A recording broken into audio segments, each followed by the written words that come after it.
American speed skaters. 1 week after the Olympics. The Flaim had flickered briefly in Calgary, but it couldn't spark a team comeback.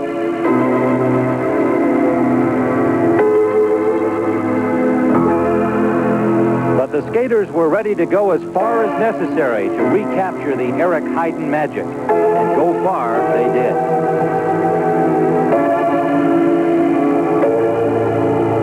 Surrounded by snow-capped peaks that rival any Rocky Mountain range is a sheltered gorge in Central Asia, some 5,400 feet above sea level. It's the site of one of the fastest rinks in the world, known to skaters as the Factory, in a place called Medeo, USSR. It was here that Kazakhs, Soviets, and European tourists trekked to see the 1988 Men's World Speed Skating Championships. The title is determined by a two-day competition with 4 races. The 500 and 5,000 meters are skated on the first day, and the 1,500 and 10,000 on the second. This was the first major event after the Olympics, and the stage was set for world-class grudge matches. In the 500-meter race, Eric Flaim set the leading time in the 7th pairing. The only American man to medal in speed skating at Calgary is now touted as the man who would be Heiden.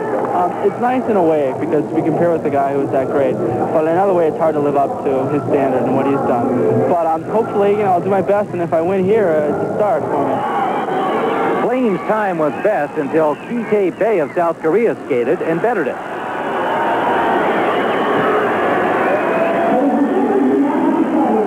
But the Korean scratched from the remaining events with an injury, so Flaim's time held up for second, but he wanted more. I wanted to feel gold. I know what it feels like to have gold. In the afternoon, the 5,000 meter took place. Leo Visser, the long-distance skater who medaled in this event in Calgary, lived up to his nickname, the Flying Dutchman, and immediately set the time to beat. The race, which consists of 12 and a half laps around the oval, took its toll on several of the top skaters, including Eric Flaim. The best he could manage was third place, more than a minute behind Visser.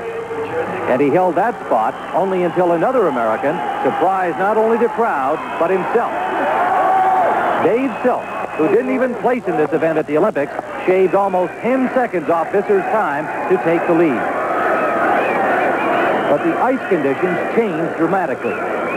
Because the rink is built in a gorge, the later in the day, the longer the shadows become. This alters conditions to favor less experienced skaters, as Canadian Jean Pichette explained. The rink is very good. The ice is pretty fast, but when the sun is on, it gets a bit slower, and then when the sun goes, it gets faster. So it's pretty good overall, but sometimes it's unfair. By the end of the first day, Dave Silk was in first place overall, followed by Pichette and Eric Flaim. Leo Visser was a distant 12th. On the second day of competition, the American medal hopes became more of a reality. Not since Eric Heiden had medaled in 1980 had an American finished in the top 3 overall. In the 1,500, Eric Flaim took the lead, only to see it go once again to teammate Dave Silk. Skating against Pichette, Silk posted the winning time, with Eric Flaim finishing second. It looked like the 8-year U.S. drought might be over, but there was one more race to be skated. The 10,000 meter. There had been concern about the condition of the ice as the day got warmer, but officials decided to continue the competition. Only the top 16 skaters are included in the draw for this final race of 25 laps. It would determine the overall champion.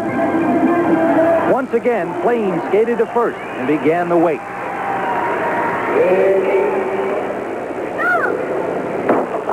Dave Silk drew teammate Mark Greenwald in the 4th pairing.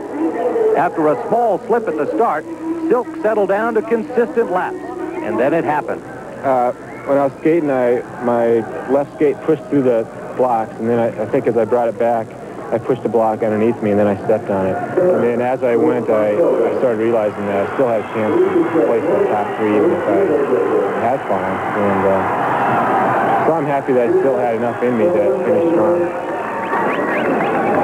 So Flaim was now in first place, and Silk was in second. It would all come down to the final pair with Leo Visser. Leo Visser, very, very strong in the 10,000.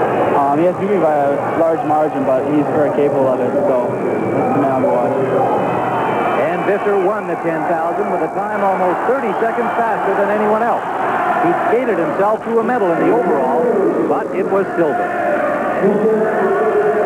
The team whose morale and money had even required a financial boost from baseball's George Steinbrenner had bounced back from an 8-year slump with 2 of the 3 world overall medals.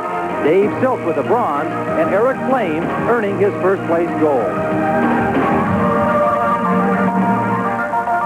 Let's go. It feels great. You can't feel any better. Yeah. Come on. Hey.